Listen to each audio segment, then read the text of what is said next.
Alors là, on va causer rapidement de cette chanson qui est omniprésente et surtout de l'importance qu'elle a dans ce jeu. Don't Fear the Reaper du groupe Blue Oyster Cult, titre qui apparaît pour la première fois dans l'album Agents of Fortune en 1976. Cette chanson est la troisième sur cet opus. Je vous invite à rechercher le texte original sur internet avant de continuer la lecture.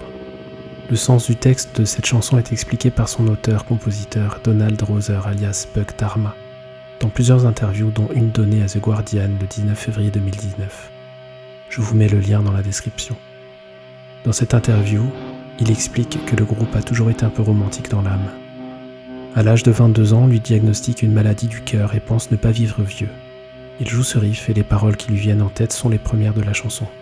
Dans cette même interview, il précise qu'il voulait imaginer par exemple un couple dont l'un des deux meurt, mais qui a la possibilité de revenir rendre visite à l'être aimé et partir ainsi ensemble vers cet autre endroit que personne ne connaît. Cette chanson ne parle pas de suicide, l'auteur s'en défend et regrette la confusion qu'il y a pu y avoir à l'époque. On est sur l'idée de pouvoir retrouver l'être aimé, car il y a quelque chose après la mort et qu'il est possible de combler le fossé qui sépare la vie du trépas. C'est pas moi qui le dis, c'est Donald. Autre sens qui pourrait expliquer la présence de cette chanson dans ce jeu. AST, AJ, 027, chanson sans fin.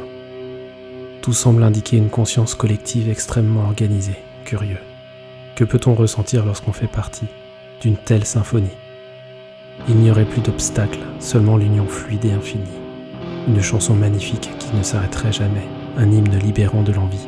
Cela pourrait évoquer le fait de se laisser aller dans le flux du quotidien, de la monotonie, sans ambition, sans recherche ou quête, faire partie d'un tout sociétal ou d'une partition dans laquelle chaque note a son rôle à jouer.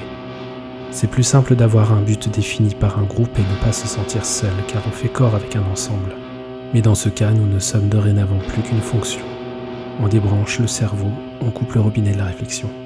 Les notes jouées au piano par Célène au début de la séquence 3 dans le salon correspondent au refrain. C'est aussi les notes chantées en début de couplet, bref. On les entend de manière assez discrète, mais à plusieurs reprises dans le thème de la chanson jouée par Hyperion, et ça pète la classe.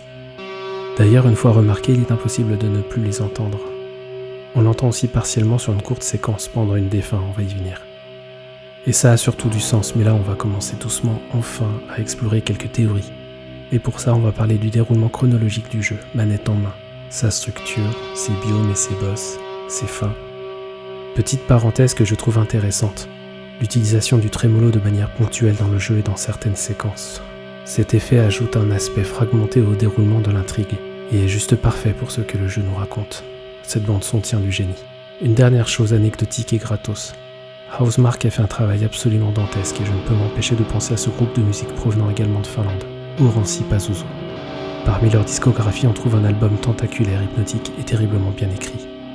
De prime abord assez hermétique, mais à force d'écoute, on perçoit les liens entre les différentes chansons, la logique et le génie derrière tout ça.